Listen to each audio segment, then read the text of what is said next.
단일 국가로 일본이 이렇게 쳐들어왔을 때 이겨낼 수 있는 나라가 전 하나밖에 없다고 생각해요. 전 세계. 우리가 알던 뭐 잉글랜드, 뭐 프랑스, 뭐 모두 다 합쳐서. 뭐 일화를 얘기하면 이순신이 어렸을 때 그때 어른들도 이제 옳지 않은 일을 하면 두드려 팬 적이 있다. 지식 공유를 빙자한 아무거나 다 말하는 수다방 잡담의 상상력입니다. 첫 번째 시간이죠. 간단하게 출연자 소개를 한번 해보도록 하겠습니다. 역사에 관심은 많아 라고 말하지만 역사에 대해 별로 아는 게 없는 대한민국 일반인을 대표하는 분이죠. 직장인 이수빈 씨 모셨습니다. 네, 안녕하세요. 이수빈입니다. 네. 두 번째입니다. 자신을 하남의 허지웅, 하남의 성시경으로 생각하고 있는 풍성한 지식과 날카로운 시선을 지닌 역사학도 가명솔 씨 모셨습니다. 안녕하십니까, 가명솔입니다. 네, 마지막입니다.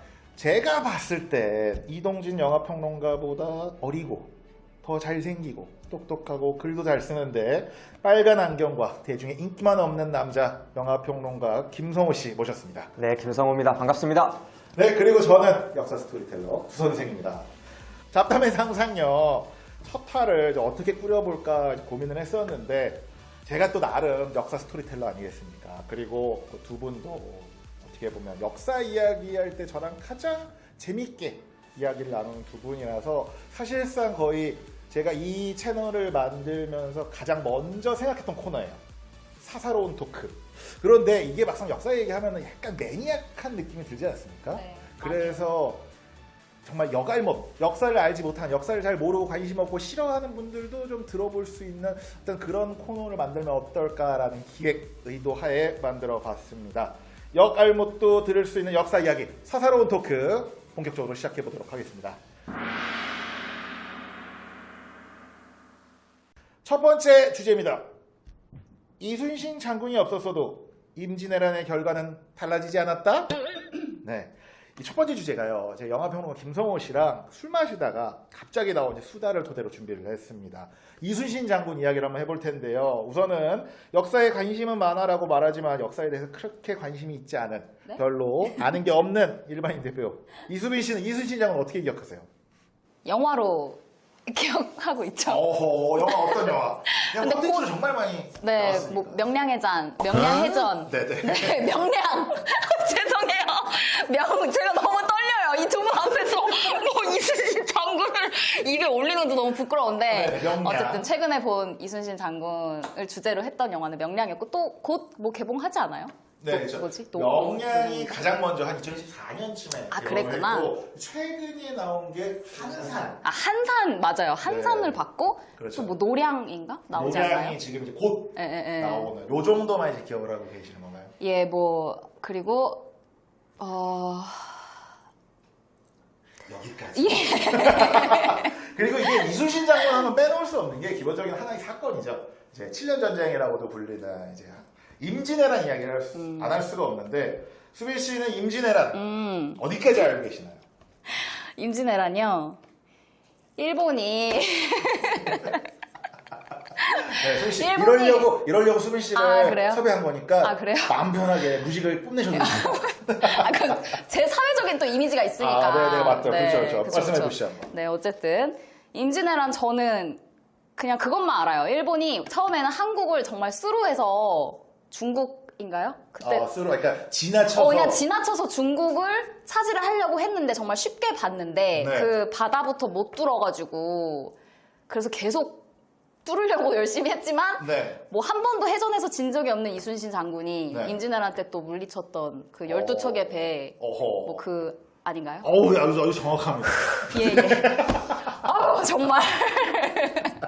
박수 쳐주셨어요. 앞에 봐주시니 감사합니다. 네, 뭐 대충 여러분들도 한 요 정도 알고 계실 겁니다. 예. 그럼 혹시 가명솔 씨, 이게 수빈 씨한테 좀 임진왜란은 이런 거야. 그리고 임진왜란에서 이순신 장군이 어떤 사람이었어? 간단하게 설명 한번 해주시죠.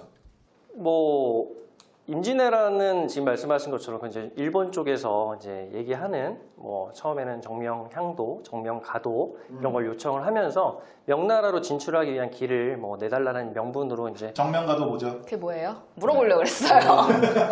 그러니까 명나라로 가는 길을 열어달라는 거죠. 명나라로 정복하려고 아. 가는 길, 그 정명가도. 네. 당연히 안 열어주지. 그걸 그냥 내 가십시오 할 건 아니니까. 그래서 앞에서 뭐 여러 가지 협상 내용들이 있는데 그런 건 차치하고 근데 그런 와중에 이제 이순신 장군은 이제 어쨌든 일본군이 육지에 상륙하고 파죽지세로 승리를 하고 상당히 높이까지 올라갑니다. 아. 본이신부 같은 경우에는 평양까지, 가토는 이제 뭐 넘어서 만주까지 넘어갑니다. 이제 그 정도로 이제 우리나라 국토가 좀 유린이 되었는데 그러는 과정 속에서 남해안에 있는 제해권을 좀 확보함으로써 뭐 서쪽으로 진출하려는 일본군을 좀 막았다. 뒤에 나오는 여러 가지 이제 전세에 저는 영향을 많이 끼쳤다라고 생각을 합니다. 간단하게 제가 말씀을 드릴게요. 임진왜란이 몇 년에 일어나지 않아요? 몇 년이에요? 1592년이요. 요게 조선이 건국된 지 몇 년 됐을 때 일어난지 아세요? 모르겠어요. 딱 200년 있을 때. 오. 1392년에 조선이 만들어지거든요. 건국되거든요. 네. 딱 200년 있다가 됩니다. 어. 이게 어떤 의미냐면은 그러니까 임진왜란이 일어나기 전까지 좀 작은 전투나 뭐 해적들의 활동은 있었는데 사실 조선이라는 나라가 이게 대대적인 전쟁을 한 번도 해본 적이 없는 거예요. 조선이 건국되고 한 200여 년은 굉장히 평화로운 시기를 이렇게 거닐면서 실제로 어떤 외적이 침입해와도 그냥 소규모로 올 거를 대비해서 이게 방어 체계를 잘 하고 200년의 평화 시기를 겪었는데 요 당시에 이제 일본 같은 경우는 한 100년 넘게 전국시대라 그래갖고 아주 온 나라에서 엄청나게 전쟁을 합니다. 그걸 이제 생코쿠 시대, 전국시대라고 하는데 아는 오다 노부나가, 뭐 도요토미 히데요시 몰라요? 도요토미 히데요시 알죠? 아, 네네. 그렇게 엄청난 혼란기를 정리를 1차적으로 한 게, 아니 1차적으로 말할 수는 없지만 어느 정도 정리를 한 게 이 도요토미 히데요시예요. 아. 요 도요토미 히데요시가 다 정리를 한 그 상황에서 일본을 내가 다 점령했으니 한번 중국까지 점령을 해볼까? 라는 야욕 한 스푼. 그리고 야 이렇게 우리가 전쟁을 많이 했으니까 우리가 전투력이 굉장히 늘어나지 않았을까?에 대한 자부심 한 스푼. 그리고 그 약간 아직 내가 다 통일은 해놨는데 이 내부적으로 불만이 많을 거 아니에요. 지긴 했어도. 요런 불만들을 좀 잠재우려는 어떤 전략적인 마음 한 스푼. 요렇게 해서 명나라를 쳐들어가겠다는 명분은 그냥 그러니까 조선을 쳐들어갑니다. 아, 그냥 명분이었던 거예요? 그럼 진짜 목적이 그게 아니었던 거예요? 그 세 가지가 이렇게 복합돼서 쳐들어가는 거죠. 쳐들어갔는데 아까도 얘기를 했지만 20만 대군을 부산에 상륙을 시켜요. 그러니까 이렇게 많은 대군이 오다 보니까 실제로 상륙한 3주 만에 수도 한양에 합니다. 그리고 뭐 한 2달도 안 돼서 평양까지 진출을 하고 이 동쪽으로 가는 함경도 만주까지 가요. 그 상황에서 전쟁을 하려면 제일 중요한 게 보급선입니다. 네. 이 보급선이 제일 중요한데 군량 이렇게 먹는 거 대주는 거 이게 중요한데 기본적으로 이게 식량을 해주려면 땅보다 바다로 이렇게 돌아서 가는 게 빠르니까? 더 빠르고 더 빨리 더 자주 더 효율적으로 배달 가능하거든요. 그런 상황에서 남해를 지나서 서해로 올라가서 이제 보급을 하려고 하는데 그 상황에서 이제 남해의 4분의 1의 사령관 4분의 1을 지키고 있었던 거야. 이순신 장군이. 고 장군이 고기를 지키고 있다가 막 앞에서 털리다가 이순신 장군한테 일본이 한 번도 이기질 못해요. 죄다 털린 거지. 그렇게 해서 보급선이 올라오질 못해. 그렇게 해서 더 이상 일본군은 올라가지를 못하고 그 찰나에 이제 뭐 조선도 반격을 시작하고 그리고 중국 명나라도 이제 반격을 본격적으로 시작을 하면서 이제 어떻게 보면은 전세가 역전된 그런 상황이었다. 뭐 그 뒤에 또 많은 이야기들이 있긴 한데 실제로 풍전등화는 아시죠? 뭐 그 사자성어는 아니고. 네네네. 바람 앞에 등불 같았던 네. 조선을 구한 구국 영웅이 이순신 장군이다. 그래서 그렇군요. 광화문에도 네, 동상이 이순신 장군이. 있는 그만큼 네. 한국 사회에서 솔직히 가장 존경받는 인물 투톱을 꼽으라면은 그죠. 세종대왕이랑 이순신 장군이죠. 장군이잖아요. 광화문 광장에. 네, 그만큼 이제 뭐 설명할 건 굉장히 많지만 요 네. 정도로 간단하게 압축을 해봤고요. 네. 제가 이야기를 할 때 두 분 표정이 굉장히 안 좋더라고요. 네. 아, 계속 이거 비웃으시는 것 같아요, 되게 지금. 좋으시네. 저는 지금 시청자 반을 떠났을 것 같아요. 제가 얘기하기 전에. 이거 어떻게 참으십니까? 주선생 어떻게 모르는 거 사람들? 깜짝 놀랐네. 네. 네, 설명해주세요. 간단하게. 아니, 저는 근데 아까 말할 때 깜짝 놀랐어요. 수빈 씨 말에서 임진왜란에서 제일 중요한 건 일본이 조선을 쳐들어왔다 이 말보다 먼저 나와야 되는 걸 수도 있는 게 네. 사실은 정명가도예요, 말 그대로. 그렇죠. 길을 빌리기 위해서 정말 명나라를 칠 수 있을 줄 알았고 어떤 그 도요토미 히데요시가. 그리고 실제로 그 더 이상 일본 내에서 응축시킬 수 없었던 그 힘을 분출을 해야 됐던 거죠. 그래서 결과적으로 조선을 침략했던 것, 명을 치기 위해서 조선을 거치려고 했던 것, 이게 가장 중요한 것 같아요. 네, 임진왜란에 있어서 제가 볼 때는. 다만 이제 저는 이제 그게 이제 도요토미 히데요시의 생각은 좀 맞을 수 있어요. 실제로 임진왜란이 일어나기 전에 전국을 통일하는 과정 속에서도 사실은 이제 조선은 명과 명을 쳐서 명가에 이제 교역을 하겠다라는 얘기를 상당히 많이 합니다, 실제로. 심지어는 당시에 일본의 외세 세력들도 있었는데요. 서양 세력들을 예를 들면 포르투갈 상인이라든지 포르투갈 세력들한테도 내가 전국을 통일하게 되면 명을 치움으로써 내 무역권을 너희한테 주겠다. 이런 식의 발언도 상당히 많이 있습니다. 근데 다만 도요토미 히데요시의 후하 부하들도 명을 치는 걸 현실적으로 생각했느냐는 저는 사실은 이렇게 찬성하지는 않아요. 왜냐면 거기에 대한 증거가 상당히 많이 있고 명나라하고는 어떻게든 전투를 하지 않으려고 사실은 임진왜란 기간 내내 좀 노력을 좀 많이 합니다. 그런 부분들이 좀 있기 때문에 그러니까 어떻게 보면 정면가도라고 하는 건 도요토미 히데요시의 의사표현이고 야망이다? 그럴 수도 있고요. 다만 이제 그 휘하 부대에 있었던 사람들의 생각은 아닐 수도 있다. 여기 중요한 게 도요토미 히데요시가 전국을 통일할 때 오다의 뒤를 이어서 좀 승리를 거뒀던 중요한 전술 중에 하나가 본인들이 사실 싸우지 않고 사실은 부하장수를 삼는 경우가 많았어요. 도요토미 히데요시는. 거기에 대한 조건이 뭐였냐면 지금은 나에게 투항을 해서 나와 함께 싸우면 내가 이후에 더 큰 보답을 주겠다라는 거였고 거기서 이제 산발적으로 계속 나오는 게 이제 명과 조선입니다. 사실. 그런 부분들이 있기 때문에 정명가도라고 하는 거에 대한 우리가 좀 시간이 허락한다면 나중에 조금 더 깊이 있는 뭐 토론 같은 것도 있으면 좋을 것 같긴 해요. 그러니까 약간은 그러니까 지금 둘 다 같은 말이긴 한데 약간의 명나라 정명가도라는 어떤 그 네 글자가 굉장히 중요했다. 근데 실제로 또 아닐 수도 있다. 그게 모두가 컨센서스라고 하죠. 모두가 다 그렇게 생각했던 건 아니다. 근데 하나를 더 해야 돼요. 저 완전히 동의하고. 네. 근데 이게 되게 중요한 게 약속의 땅이에요. 수많은 전란의 시대에서 도요토미 히데요시의 가신들에게 약속의 땅이었던 거예요. 왜냐면 보답으로? 네, 왜냐면 이 시대는 봉건 시대였고 일본에 의해서 조선은 안정적으로 조선의 왕이 모두 전국팔도의 사령관들을 다 수장들을 집에 보낼 수 있었는데 사또를 그곳에서는 사실 지역마다 오래된 가문들이 그 지역을 다스리고 있고 히데요시가 그들을 이제 굴복시켰다고 하더라도 완벽하게 뽑아내기 위해서는 명분도 필요하고 여러 가지 정치적인 힘들도 같이 필요했던 시기예요. 근데 도요토미 히데요시가 그들 중에 최고가 되는데 많이 공헌했던 장수들한테 필요한 만큼의 혹은 현격하게 높은 땅을 주기에 현실적인 어려움도 있었던 거죠. 근데 조선을 먹고 명을 먹었을 때 그곳에 대해서 줄 수 있는 봉투가 넓어지게 되고 그렇기 때문에 이 처음에 임진왜란 왔을 때 인적 구성을 보면 상당히 자기가 확실히 믿는 자기 가신들의 비율이 상당히 높잖아요. 그리고 그들은 되게 열심히 싸워요. 실제로 여기 내가 위해서. 내가 내 여기 거다. 내 땅이니까. 이기면 내 땅 되는 거니까. 네, 달나라 침공 가듯이 지금 약간 그런 느낌입니다. 네, 그래서 되게 그런 점을 생각해 보면 재밌게 역사를 볼 수 있죠. 또 이순신 장군이나 임진왜란에 대해서 궁금한 것도 있나요? 근데 저는 이순신 장군이 정말 대단하다라고 계속 막 이렇게 뭐 유튜브나 이런 데서 이야기를 많이 듣는 것 중에 또 하나가 별로 이렇게 그 당시 왕이 누구였죠? 선조. 선조.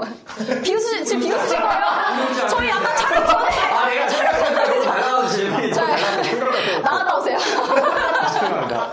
네네. 네, 선조가 그렇게 인정해주지 않았잖아요. 네. 그럼에도 불구하고 어쨌든 어떤 사명감을 가지고 계속 백성들을 위해서 싸운 건가요? 아니면 뭐 본인의 뭐 그 가신들을 위해서 싸운 건지, 뭐 진짜 백성을 위해 싸운 건지, 아니면 뭐 그보다 더 큰 어떤 목적이 있었던 건지 좀 그런 게 궁금하더라고요. 네. 네, 대답해 보시죠. 어디서 대답해야 될지 모르겠죠, 지금. 그거 지금 무슨 소리 하는 거지, 지금? 강영종 씨. 네네네. 이순신 이름을 할 때 이 순자와 신자가 무슨 한자인지 아세요? 몰라요. 순나라 임금할 때 순자. 요순 시대 들어봤어요. 네, 요순 시대 할 때 중국이 가장 이상적으로 생각하던 시대가 이제 요순 시대 보통 이렇게 많이 얘기를 하거든요. 그리고 그때는 이제 아들한테 물려주지 않고 가장 이상적인 지도자한테 내가 찾아가서 네가 다음을 맡아라라고 하던 그 시대. 그 요임금, 순임금 할 때 순임금의 순자를 쓰고 신자는 신하 신자를 써요. 네. 그럼 그 시대에 이 한자를 쓰는 이름들이 많았느냐? 네. 별로 없어요. 조선에. 그럼 이게 무엇을 뜻하느냐? 이순신의 집안을 뜻해요. 네. 이 이름을 지어준 사람들과 그리고 이 이름을 지어준 의미를 뜻해요. 그리고 그 특수한 이름을 지었던 어떤 교육 방식도 뜻하죠. 네. 그 다음에 이순신의 많이 불렀던 호 뭔지 아세요? 보통 친구들이 순신아 이렇게 안 불렀죠. 그렇죠. 그 시대는 호를 부르죠. 그렇죠, 그렇죠. 그 호, 자기 주변에서 자기의 어른들이 혹은 자기의 가까운 친구들이 불러주고 지었던 호가 뭔지 아세요? 호가 뭔가요? 여해입니다. 여해. 여해. 네네네. 여해가 뭐냐? 너 여자에 그다음 우리 화해할 때 그 해자예요. 네. 트러블 해자 뭐 네. 이렇게 해서 왜 여해냐? 아까 요순 우탕 이렇게 이어질 때 요임금이 순임금한테 물려주려고 하는데 순임금이 도망을 가요. 그 어린 네. 순이 네. 나 하기 싫어, 왕 하기 싫어, 황제 하기 싫어 하고 도망을 가요. 그때 어렵게 이렇게 차서 잡아낸 다음에 너라야 평안하다라고 말을 해요. 그 말이 엄청나게 유명한 말입니다. 이 중국의 이 유학 쪽에 있어서는 유학의 정통을 공부한 거, 그 조선 성리학이 아니라 유학의 정통을 공부하는 사람한테는 네. 이 역사에 이 장면이 엄청 명장면이에요. 네. 너라야 평안하다는 말 듣고 그 순임금이 왕을 이어받아요. 네네. 너라야 할 때 너 여자, 네. 그 평안할 그 화해할 때 해자, 그 여해를 이순신이 자기의 이름으로 삼았어요. 그러니까 저는 미국 막 유럽 문화에서 되게 멋있다고 느끼는 게 예를 들면 한 영준 사이에 네. 한 퍼킹 영준에서 퍼킹을 내 이름을 정하잖아요. 그게 나의 자아지 않습니까? 그렇죠. 근데 우리나라는 그 호라는 멋있는 거, 나와 내 친구들 사이에서 합의된 나의 이름을 내가 정하는 문화가 사라졌어요.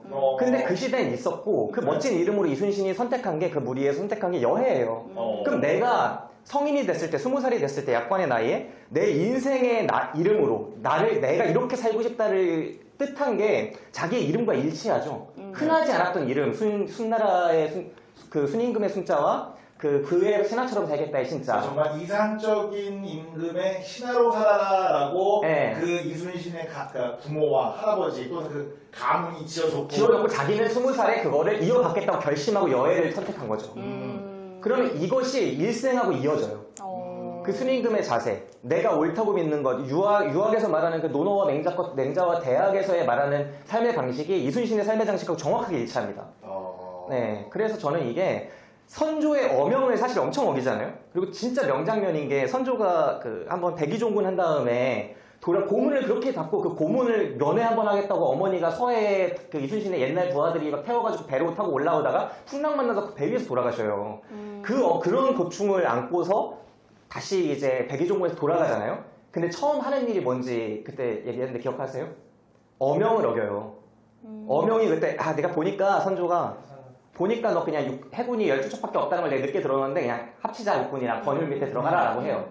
그때 어명을 어기는 장계를 올려요. 첫 번째 명령을 까요. 그러니까 이해가 안 되실 것 같은데 그러니까 뭐냐면 처음에 잘 싸워요. 잘 싸워서 이제 아예 너 수군 총사령관도 해 하고 엄청 그러다가 나중에 이제 대충 마무리가 돼. 약간 소강 상태에 접어든 거지. 이제 그 상황에서 야 임금님이 너 저기 가갖고 아예 그냥 일본군 조져라 했는데 지금 조지면 안 될 것 같고 지금 이렇게 하면 안 될 것 같습니다. 그러니까 이 새끼가 이게 지금 역모를 꾸몄다.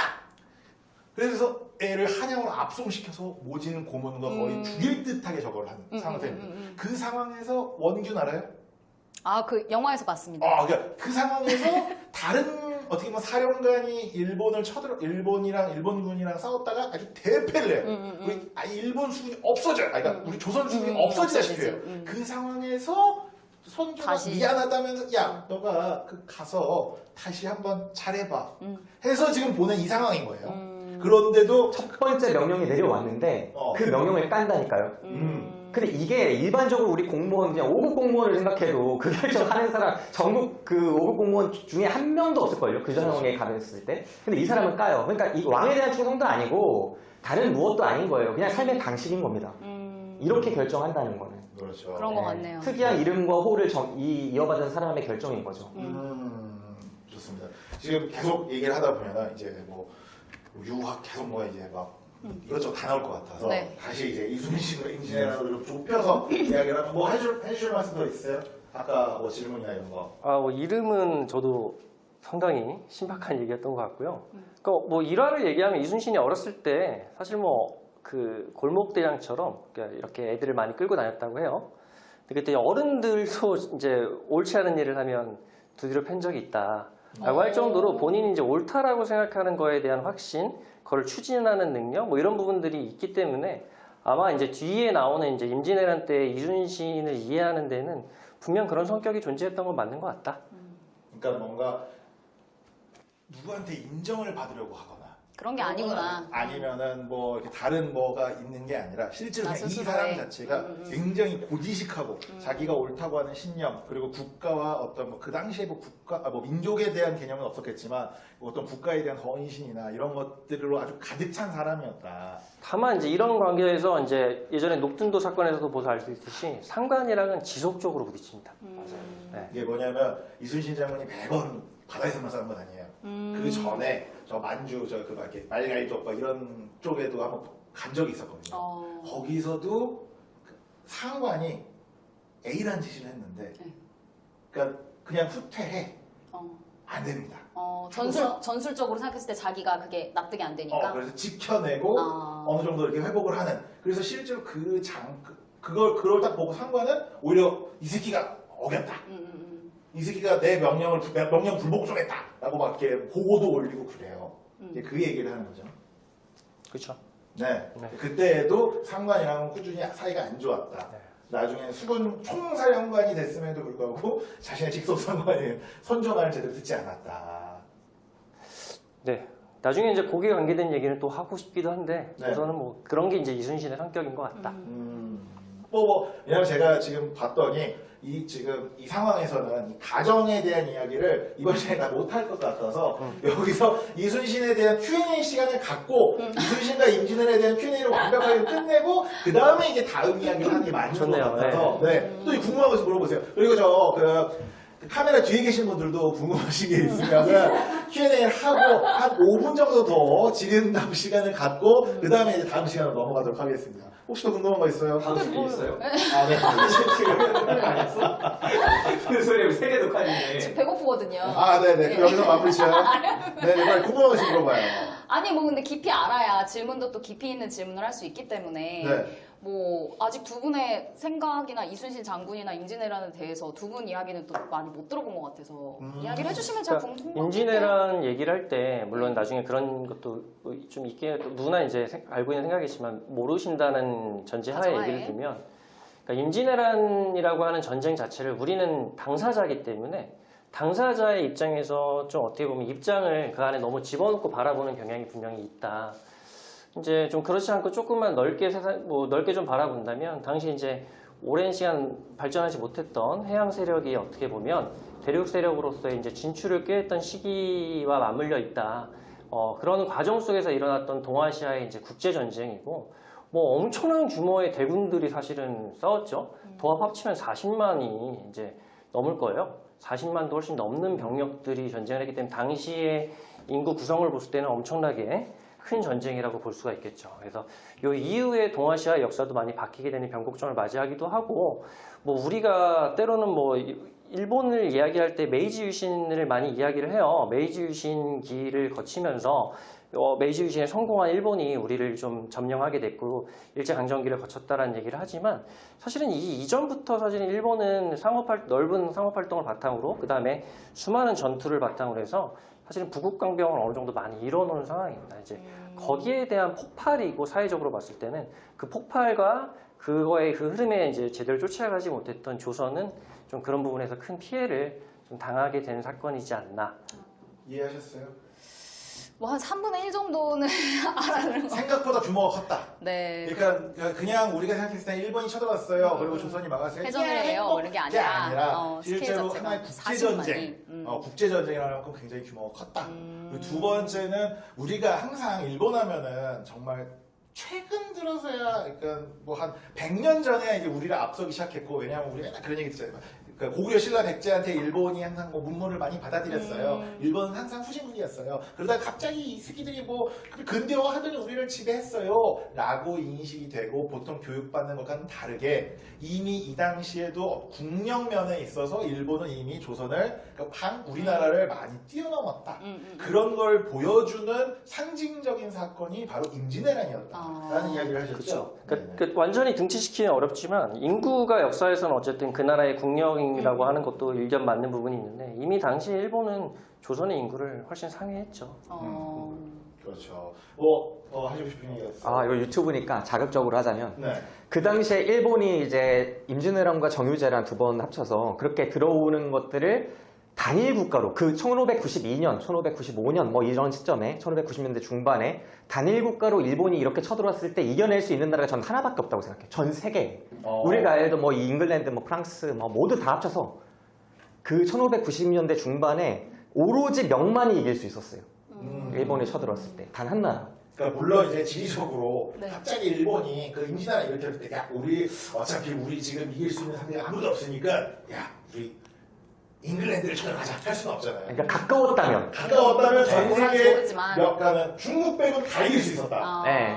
오로지 그 페르시아 혹은 아나톨리아 그쪽 지금 대 터키 그쪽 애들이 좀 비등하게 그냥 버텨볼 수 홈에 이점을 살려서 버텨볼 수 있지 않았을까 싶고. 오스만 제국 그때 당시에 네. 1592년이면 한참 때인데. 네, 한창 때인데 그때 오스만 제국보다 오히려 그 임진왜란이 일어났을 때 일본이 더 강했다. 저는 그렇게 생각해요. 엄청난 전투의 경험들이 있는 데 보통 이렇게 분열해서 싸우면 국력이 약화가 되어 있어야 하거든요. 그런데 일본 외는 그 당시에 일본은 약화된 게 아니라 엄청난 무역과 이 신무기나 신문물이 들어오고 과학이 진보하고 뭐 이런 것들이 맞물려 있어서 그 전쟁의 경험이 쌓인 강한 나라였어요. 맞아, 거기 네. 총도 쓰잖아요. 그죠. 우리는 총이 네, 괜찮네요. 없었는데. 다만 저는 이제 그 부분이 이제 예를 들어 그냥 한 반에 딱 전투를 벌인다, 네. 전쟁을 단기전으로 한다고 하면 저도 동의하는 부분이 있는데, 다만 전쟁으로 해서 그 나라를 점령할 수 있느냐라고 하는 건 아직은 경제적인 부분이나 인구적인 부분에서 어렵지 않았다. 사실은 그 부분이 임진왜란에서 드러났기 때문에 일본이 돌아갈 수밖에 없었다라고 저는 생각을 하거든요. 그러니까 뭐 아까 조총 말씀하신 것처럼 조총을 통해서 갖고 있는 인구수보다 더 극한의 효율을 사실 뽑을 수가 있어요. 그러니까 조총이라고 하는 게 상당히 강력한 무기라고 생각을 많이들 하시는데 뭐 맞죠? 근데 조총의 진정한 위력은 사실은 활에 비해서 파괴력이 떨어집니다. 근데 조총의 진정한 위력은 총이라고 하는 건 덜 훈련받은 군사들도 사용할 수 있다는 의미죠. 그러니까 군대를 우리는 양성을 하는데 활이든지 무기를 사용할 수 있는 충분한 훈련 기간이 얼마 이상이 필요했다면 일본은 비교적 바로바로.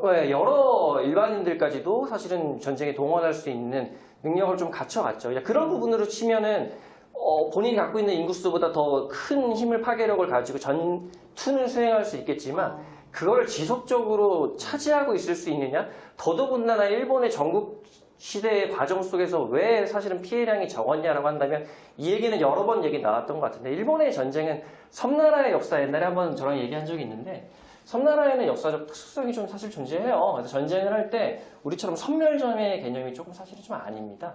그런 부분 무슨 얘기냐면 다 죽을 때까지 싸우는 게 아니고 대장이 짓거나 죽으면은 사실 후퇴예요? 전투가 종결이 되고 흡수가 돼요. 그 섬나라의 특징이에요, 그게?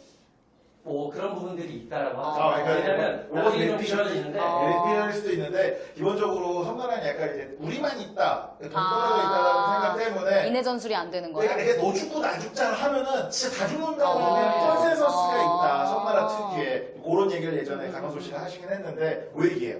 그러다 보니까 전투 자체가 그러니까 너 죽고 나 죽고 진짜로 우리 그냥 여기서 땅에서 그런 느낌이 아니라 전투지휘로. 그냥 죽었어 대충 느낌이 애매한데 항복 이런 전투가 되게 많았고, 그리고 다른 나라를 쳐들어갈 때도 약간 그런 분위기가 있었다는 거잖아요. 네, 그래서 이제 고니실군과 가토 2군이 둘 다 쉽게 말하면 전격전을 펼친 거죠. 지역을 점령해 나가는 게 아니라 전격전으로 선조를 쫓아갑니다. 사실은 이 부분이 나중에 이제 패착이 저는 됐다고 생각을 하는데, 그러니까 본인들이 그렇게 수장이 죽으면 후퇴를 하니 우리도 선조를 치면 얘네들이 다 물러날 것이다라고 생각하고 선조만 그쵸. 쫓아갔다고요? 근데 우리는 근데 그런 식의 전투가 아니라 아니니까. 우리는 왕이 도망도 가는 나라거든요. 그렇죠. 그걸 네. 몰랐던 네. 거예요, 그럼 일본이? 그게 사람이 상상을 하지 못하면 아. 생각보다 느끼기 그런 것들을 이해하기는 어려워요. 그치. 근데 좀 충격적인 윗돌이 건 우리도 심각하다. 몰랐어요. 우리도 잘 그거는 설명에서 이분이 네. 그런 건지 몰랐던 거죠. 네. 뭐 하늘까지는 그런가 하는데 평에 한번 쭉 네. 진짜 살겠다고 간 거였으니까. 그렇죠. 네. 임진왜란에 대한 어떤 기초 지식 과연 이제 뭐 다 쌓였을지는 모르겠습니다. 하지만 우선은 그래도 임진왜란 이순신 장군이 어떤 사람인지는 대충 알았던 것 같아요. 물론 이제 뭐 얼기설기 약간 그 모자이크처럼 이렇게 되긴 했지만 어느 정도 아신 것 같아서 좀 길어졌습니다. 이 두 번째 시간에 본격적인 주제 하도록 하겠습니다.